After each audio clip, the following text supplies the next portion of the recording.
नमस्ते। आँखीजालमा हार्दिक स्वागत। क्षेत्रफलका दृष्टिले साह्रै फराकिलो नभए पनि हाम्रो देश नेपाल प्राकृतिक र सांस्कृतिक विविधताका दृष्टिले साह्रै फराकिलो छ। हामीसित अनेक किसिमका प्राचीन कला र शिवका परम्परा अहिलेसम्म पनि जीवित छन्। त्यसैले त हाम्रो देशमा संसारभरका मानिसहरू आउँछन् र प्रकृति र परम्परासँग आत्मसात गरेर फर्कन्छन्।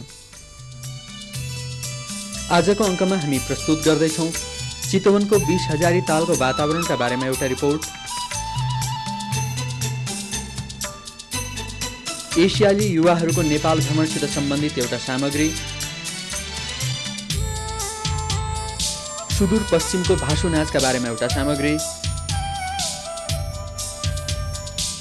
तेलिया ईट बनाउने प्रविधिका बारेमा एउटा रिपोर्ट र अन्त्यमा प्रस्तुत गर्दैछौँ पिपल पुस्तकमालाको परिचय।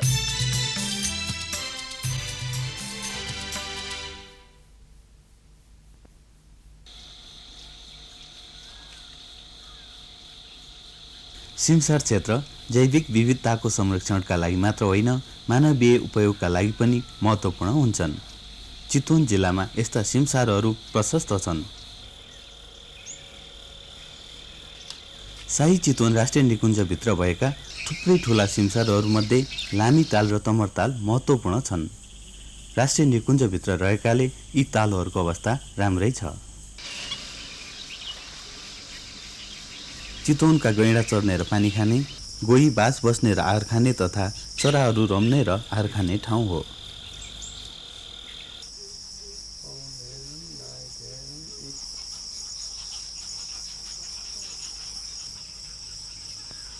राष्ट्रिय निकुञ्जभित्र मात्र होइन, बाहिर पनि यस्ता सिमसारहरू छन्। 20 हजारी तालका नामले चिनिने तालहरूको समूह यस्तो महत्त्वपूर्ण ताल हो। यो ताल प्राकृतिक ताल भने होइन, पश्चिम चितवनको सिँचाइका लागि नहर बनाउँदा यो ताल बन्न गएको हो। वेटल्यान्डको हिसाबले एकदम महत्त्व राष्ट्रिय निकुञ्जको एउटा महत्त्वपूर्ण अङ्ग बनेको छ र त्यहाँ वेटल्यान्डमा पाइने जस्तै एक्वाटिक एनिमलहरू गोही भयो, जस्तै गैँडा नै भयो, अनि माइग्रेटरी बर्ड्सहरू प्रशस्त मात्रामा आउने गर्थे सिजनमा। त्यसले गर्दाखेरि यसको महत्त्व धेरै बढेको छ।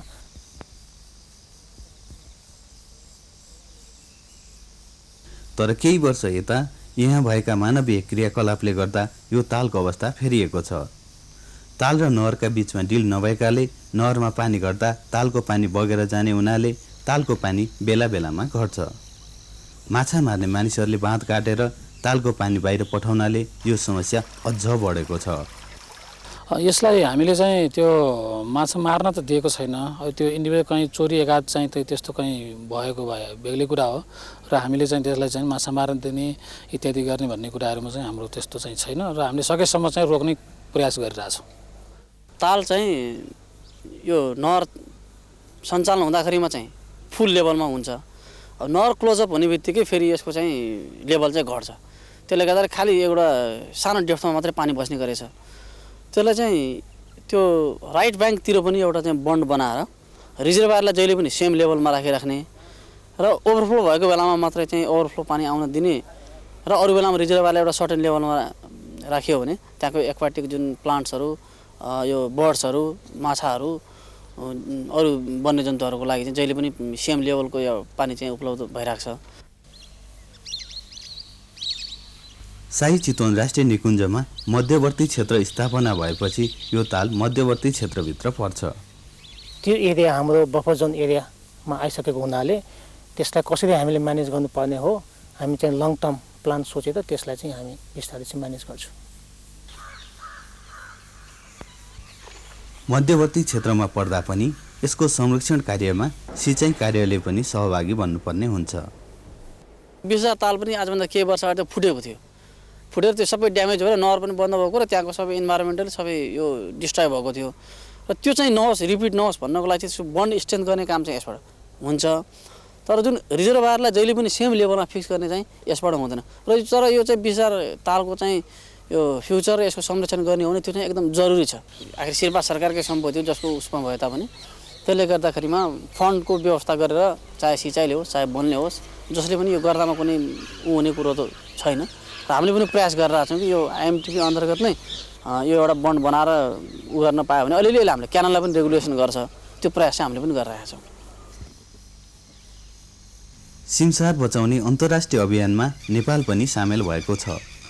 अहिले यो र अरू 2वटा सिमसार क्षेत्रलाई सिमसार संरक्षण सम्बन्धी अन्तर्राष्ट्रिय सन्धि रामसार सन्धि अन्तर्गत राखेर संरक्षण गर्नेतर्फ पनि प्रयास भइरहेको छ।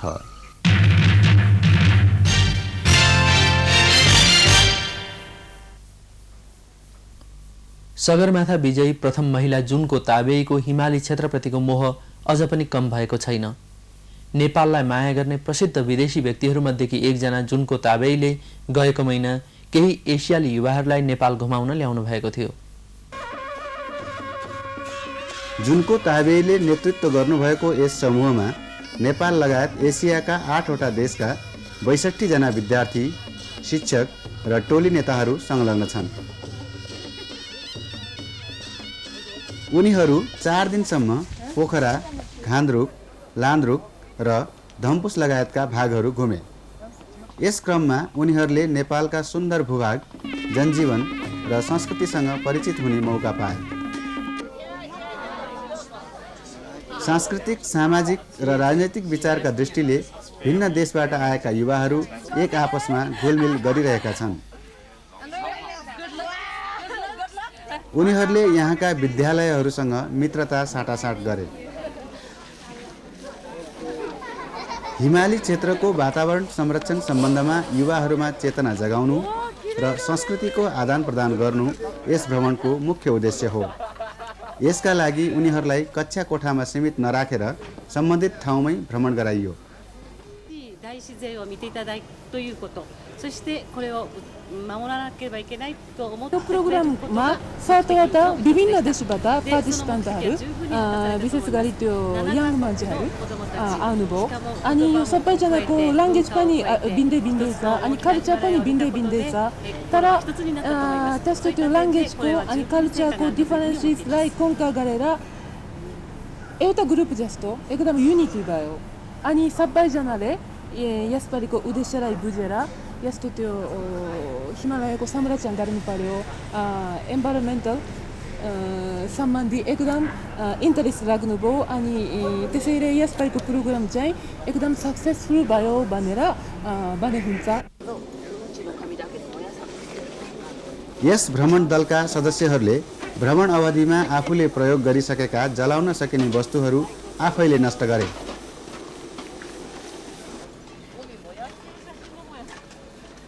यो भ्रमण कार्यक्रमको आयोजना हिमालयन एडभेन्चर ट्रस्ट जापान र नेपाल पर्वतारोहण सङ्घले गरेका हुन्। यस्तो कार्यक्रम यसअघि जापान, चीन र कोरियामा गरी 4 पटक आयोजना गरिसकिएको छ। आगामी कार्यक्रम अन्तर्गत विभिन्न देशका सहभागीहरू जापानको सुन्दर ठाउँ ओजेको भ्रमणमा जानेछन्। सो कार्यक्रममा सगरमाथा प्रथम पटक आरोहण गर्ने सर एडमन्ड हिलारी प्रमुख अतिथि हुनुहुनेछ। विदेशीहरूले नेपाललाई मन पराउनुको कारण यहाँको प्राकृतिक सौन्दर्य मात्र होइन, यहाँको संस्कृति पनि हो। तर हाम्रा नाच गान, बाजागाजा, चाडबाड र जात्रा पर्वहरू विदेशीहरूलाई मनपर्ने कुरा मात्र होइनन्, हाम्रा पहिचान पनि हुन्।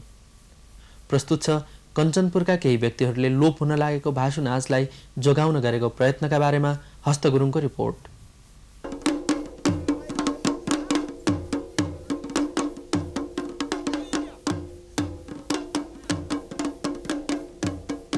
पुष महिना भर्खरै बिदा भयो। यो महिना सुदूरपश्चिम नेपालका बासिन्दाहरूको उत्सवको महिना हो। सुदूरपश्चिम नेपालको बझाङ, बाजुरा, डोटी, डडेलधुरा र अछाम लगायतका जिल्लाहरूमा पुष महिना नाचगाना गरी मनाइन्छ। यहाँ मौलिक लोक संस्कृति छ। तरबार नचाएर नाचगान गरिने यो भाषु नाच देशभेगमा अत्यन्त लोकप्रिय छ। पुषको महिनामा त्यो औँसीमा मलाई त्यो हाम्रो पहिले सुरु हुन्छ औँसीमा, औँसीदेखि खेलेर मलाई 4-5 दिनसम्मलाई हामी खेल्यौँ। त्यहाँपछि हामीले मलाई त्यो खसी बुगा ल्याएर काट्ने, भगवतीको थानमा काट्ने त्यो खेल हो। भगवतीकै लागि हो यो खेल हुने। यो भासु नाचको छुट्टै मौलिकता र विशेषता छ। बुढापाकाहरूले नाच्ने यो नाच कहिले बाजाको तालमा मात्र नाचिन्छ भने कहिले गीत गाएर नाचिन्छ। हामी यो बसो खेल्दाखेरि त मलाई त्यो खाली जस्तै खेल्छौँ है, जसरी अहिले खेले जस्तै खेल्छौँ। तर बुढापाकाहरूले नाचगाना गर्दाखेरि त्यो मलाई त्यो देवताको नाम पुकारेर गाउँथे। यो हजुरको भगवतीको गीत हुन्छ हेर्नुहोस्, तर म उति जस्तो याद छैन। यो भगवतीको साँच्चै गाइन्छ। यो उयो बचपनको गाना गाइन्छ यसमा। यो भासु नाच एउटा खेल जस्तो हो। गाउँ गाउँ र घर घरमा गएर देउसी भैलो जसरी नै यो खेल खेलेर चन्दा उठाइन्छ। यो हाम्रो यो मतलब भगवतीको नाच हो। यो भगवतीको लागि हामी मतलब यो भैलो खेलेर हामी त्यो मतलब अलिकता गाउँबाट पैसा उठाएर त्यहाँ चाहिँ भगवती थानामा पूजा गर्थ्यौँ। हाम्रो नाचगाना यो मतलब हाम्रो पहिल्यैदेखि मतलब यो पहिल्यैदेखिको नाचगाना हो। मतलब बुढापाकाहरूले यही नाचगाना गरिरहेको थिए। यो नाच सुदूरपश्चिम नेपालको प्रमुख मनोरञ्जनको साधन पनि हो। अरू त केही पनि भएन कार्यक्रम होइन, गाउँतिर अरू केही पनि छैन। यति मात्र भयो, यति मात्र भयो हुनाले त्यो गरिरहेका छन् अझ गाउँतिर। बसाइँ सरेर सहर बजारमा आउनेहरूले आफ्नो लोक संस्कृति बिर्सँदै गएकोमा संस्कृतिका पक्षपातीहरूले चिन्ता व्यक्त गरिरहेका छन्। हजुर पाहाडतिर सनाइ छ हेर्नुहोस्, पाहाडतिर छोड्दै यहीँ पनि हाम्रो यो पूर्णबास भन्ने ठाउँमा सनाइ छ। यहाँतिर मलाई अब यहाँ नजिक बजार भयो, यताउति केटाकेटी सबै मलाई यताउति स्कुलतिर जान लाग्यो। त्यहाँपछि मलाई यहाँ पिक्चर हेर्न लाग्यो। यो नाचगाना अहिले घट्दै गयो।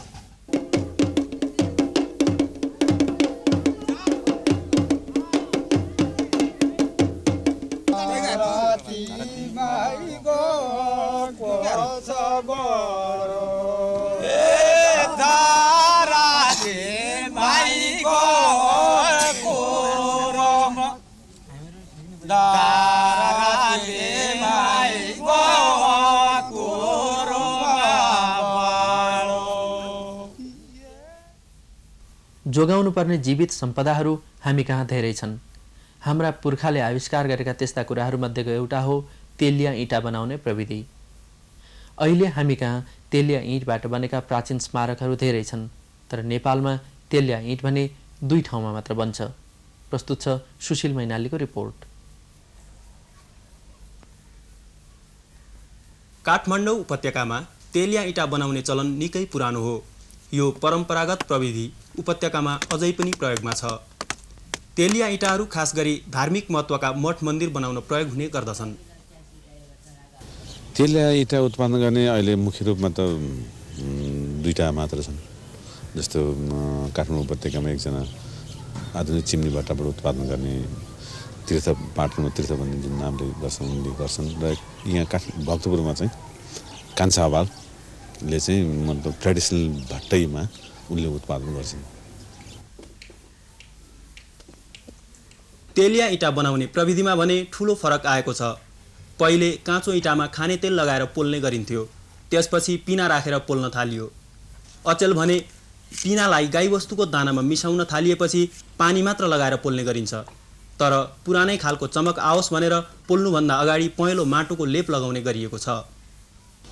तेलिया इँटाहरू ट्रेडिसनली यिनीहरू जुन प्रडक्सन भएर यिनीहरूको अलिकति अरू इँटा सादा इँटाभन्दा डिफ्रेन्सेस छ। डिफ्रेन्सेसको मुख्य के छ भनेदेखि तपाईँको यसको आकारमा डिफ्रेन्सेस छ, साइजमा डिफ्रेन्सेस छ। र तेलिया इँटाको के हुन्छ अघिल्लो भाग चाहिँ ठुलो हुन्छ र पछिल्लो भाग चाहिँ अलिकति सानो हुन्छ। र अगाडिको भागमा चाहिँ के गरेको हुन्छ भने खास गरिकन तेल, खाने तेल जसलाई तोरीको तेल भन्छ, तोरीको तेल चाहिँ लगाएर त्यसलाई स्मुथनेस बनाएको हुन्छ ताकि त्यो चाहिँ वाटर पेनिट्रेसन नहोस्। त्यसलाई वाटर रिपेलेन्ट ब्रिक पनि भन्न सकिन्छ, किनभने पानी आयो भने सोही त्यसबाट भित्र पोरस भएर जाँदैन। भक्तपुर महालक्ष्मी स्थानमा रहेको यस महाकाली ठाडो भट्टामा तेलिया इँटाका साथै डाँचप्पा, कुअप्पा, स्लोअप्पा आदि प्रकारका सादा इँटा बनाउने गरिन्छ।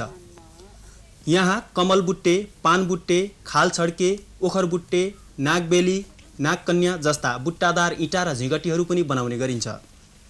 यस महाकाली ठाडो भट्टाका मालिक कान्छा अवाल जस्तोसुकै बुट्टा काट्न पनि सिपालु छन्। खास गरिकन अबले उपत्यकामा चाहिँ त्यस्तो ट्रेडिसनल इँटाहरू बनाउने सबै खालका र सबै प्रकारका र हामीलाई आवश्यक हुने जुनसुकै किसिमका पनि इँटा बनाउनुमा चाहिँ कान्छा अवाल चाहिँ एउटा सिपालु डकर्मी हुन्। हेरेर काट्ने अब थरथरको त्यो जिउल ल्याउँछ थरथरको जियात फरक फरक हुन्छ नि फरक छ अनि थरीसेको ल्याउँछ थरीसे काटिदिने। यस काममा कान्छा अवाललाई उनकै छोरा कर्ण अवालले सघाउँछन्। बाबु बाजेका पालादेखि चलिआएको चलनलाई कायम राख्न उनी आफ्ना बाबुलाई सघाइरहेका छन्। बाबुबाजेको पालादेखि गरिरहेको फेरि हामीले नगर भनेको बुवाले मान्नु भएन अनि त्यो अब हामीले नगरेपछि अरूले कसले गर्छ पहिल्यैदेखि चलिआएको हामीले नगरेको कसले गर्छ भनेर सुझाव लियो। अनि त्यो मठ मन्दिरको इँटा बनाउनु मान्छे पनि छैन अब तिमीहरूले नै बनाउनु पर्छ भनेर त्यो सल्लाह दिएको हामीले बिस्तारै चलिआएको थियो। तेलिया इँटा बनाउन त्यति सजिलो भने छैन। त्यसमा कामै धेरै बढी लाग्छ अब त्यसमा माटो मुस्नलाई एकदम टाइम लाग्छ त्यो बालुवा हालेर हरेक गर्नुपर्छ। उपत्यकामा मर्मत सम्मार हुँदै आएका सबै मठ मन्दिरहरूलाई चाहिने इँटाहरू यहीँ बन्ने गर्दछन्। उपत्यकाभित्र मात्र नभई बाहिरबाट पनि यो इँटा लिन मानिसहरू आउने गर्दछन्। हाम्रो इँटा अब चिन सहरमा जान्छ अब जस्तै पाटनदरबार हनुमान ढोका नुवाकोट गोर्खा पनौती चाङ्गुनारायण फर्पिङ जुनसुकै ठाउँमा पनि हामीलाई जिराखेको। यो 3 गते चाहिँ तपाईँको 700वटा चाहिँ डाचेपा लगेको छौँ। त्यो मन्दिरको लागि सुलुप अपा त्यो कुङ अपा भन्ने पनि लगिसकेका छौँ। अहिले बाँकी भएका चाहिँ जुन 600वटा दाची अपा र 1000वटा चाहिँ जो तेलिया इँटा लानु लागेको अलिकति नपुगेको कुङ अपा र सुलुप अपा पनि लानुपर्छ। भक्तपुर दरबार क्षेत्रभित्र रहेको यस च्यास्लिन मण्डपका सम्पूर्ण इँटा बुटा र झिगटी कान्छा अवालले नै बनाएका हुन्। पहिलेका तेलिया इँटा र अहिलेका तेलिया इँटाको गुणस्तरमा केही फरक आएको छ। पहिलेको गुणस्तरको इँटाहरू पक्कै पनि अहिले निर्माण हुने जुन इँटाहरू छन् अथवा पहिलाका खालका तेलिया इँटा भए अथवा मापाहरू भए अरू इँटाहरू जुन छन् जुन निर्माण भइरहेका छन् जसले निर्माण पनि गरिरहेका छन् ती निर्माण गर्ने व्यक्तिहरूबाट प्राप्त भएका इँटाहरू पहिलाको क्वालिटीका छैनन्। पहिलेका जस्ता राम्रा गुणस्तर भएका इँटाहरू बनाउनै नसकिने हो त?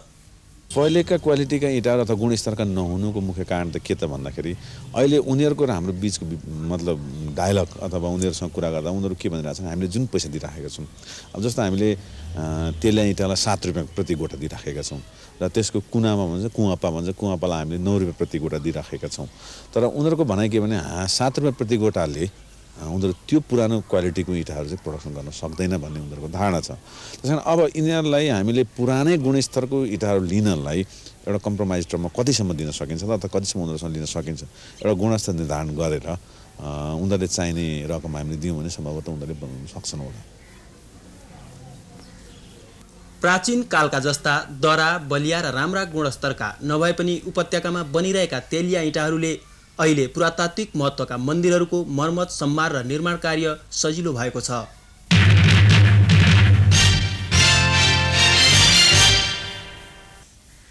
साक्षरताको प्रसार तथा अनुभव र ज्ञानको आदान प्रदानका लागि छापिएका सामग्रीहरू ज्यादै भरपर्दा हुन्छन्। हाम्रो देशमा साक्षरताको अभियान सुरु भएको धेरै वर्ष भइसके तापनि भर्खर पढ्न लेख्न सिकेका व्यक्तिहरूका लागि सुहाउँदिलो किसिमका पढ्ने सामग्रीहरूको अभावका कारण धेरै मानिसहरूले पढ्न र लेख्न सिक्दै र बिर्सिँदै गरे। यस कमीलाई पूरा गर्नका लागि पिपल पुस्तक नामको एउटा श्रृङ्खला अगाडि आएको छ। प्रस्तुत छ हस्त गुरुङले तयार गर्नुभएको पुस्तक परिचय।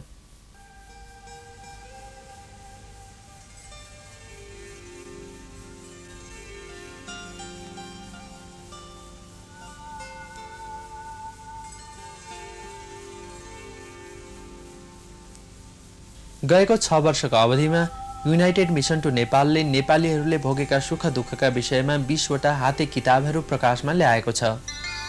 नेपालीहरूकै रमाइला र उपयोगी अनुभव तथा सम्झनाहरू समेटिएका यी किताबहरूले नेपालीको साहस, धैर्य र सफलताको जानकारी दिनुका साथै साक्षरतालाई पनि सहयोग पुर्याउने उद्देश्य राखेका छन्। बोलीचालीको भाषामा चित्रहरू समेत छापिएका यी किताबहरू पिपल पुस्तकका नामले चिनिन्छन्। छान्न सजिलो परोस् भनेर विभिन्न 5 रङको पट्टीमा यी किताबहरू छापिएका छन्। रातो पट्टी भएका किताबहरू सबैभन्दा सजिलो तहमा पर्छन्। ठुला अक्षरमा छोटा छोटा कथाहरू छापिएका यस तहका किताबहरूमा शिक्षा र सिप हुँदा र नहुँदा कस्तो फरक पर्छ, आगलागी कसरी हुन्छ, महिलाहरूका सुख दुःख के कस्ता हुन्छन्, धेरै पिर गर्नाले के बेफाइदा हुन्छ जस्ता उपयोगी जानकारीहरू समेटिएका छन्। यी सबै किताबहरू बाराखरी खारेका मानिसहरूले सजिलै पढ्न सक्छन्। प्याजी रङको पट्टीमा छापिएका किताबका कथाहरू अलि लामा लामा छन्। यसमा छारे रोगको भ्रम, भर्खर पढ्न लेख्न सिकेकी महिलाको सुख पाउने सपना, गलैँचा बुन्ने नानीको सतर्कता र एकजना सामुदायिक स्वास्थ्य कार्यकर्ताले छिमेकी महिलालाई लगाएको गुण जस्ता अनुभवहरू छापिएका छन्। पहिलो पाइला पास भएकाहरूले यी किताबहरू पढ्न सक्छन्। कलेजी रङको पट्टीमा 5 वटा किताबहरू छापिएका छन्। यसमा पहिरोमा परेको एउटा बालक, रक्सीवाद श्रीमानलाई तह लगाउने श्रीमती, बाढीमा जीवन जोगाइदिने दयालु साथीको सम्झना, भालुसँग आमुन्ने सामुन्ने परेको एउटा बालक र एउटा नेपाली परिवारले चलाएको सर्कसका कथाहरू छापिएका छन्। नीलो रङका पट्टी भएका किताबहरू 5 वटा छन्। यस तहका किताबहरू पढ्न अलि समय लाग्छ। लगनशील विष्णुको कथा, लाहुरेकी विधवाको आत्मनिर्भर बन्ने प्रयास र वनप्रेमी सुखवीरको कथाले किसानको सुखको बाटो देखाउँछ। लडाईँको पीडा पनि रोचक छ। एउटा ठट्टाको किताब छ, नत्र भने यो किताब पनि रमाइलो छ।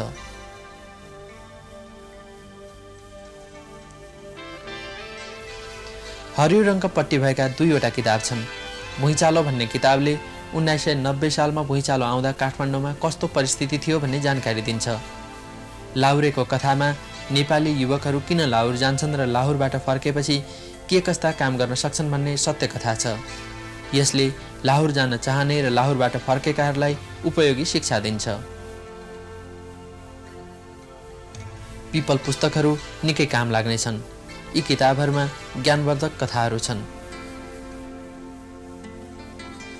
यस किताबमा प्रयोग भएको बोलीचालीको भाषा एउटा राम्रो पक्ष हो, तर लामा लामा वाक्य र अशुद्ध मात्राको प्रयोगले चाहिँ भर्खर पढ्न लेख्न सिकेका मानिसहरूलाई अप्ठ्यारोमा पार्छ। भर्खर पढ्न लेख्न सिकेका मानिसहरूका लागि पाठ्य सामग्री जुटाउने युनाइटेड मिसन टु नेपालको यो प्रयास प्रशंसनीय छ।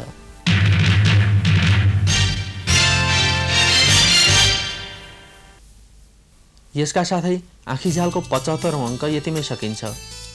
आउने दिनहरूमा आँखीझ्याललाई अझ रोचक र सान्दर्भिक बनाउँदै लैजानेछौँ भन्ने बाचाका साथ आँखीझ्यालबाट बिदा चाहन्छौँ। शुभरात्रि।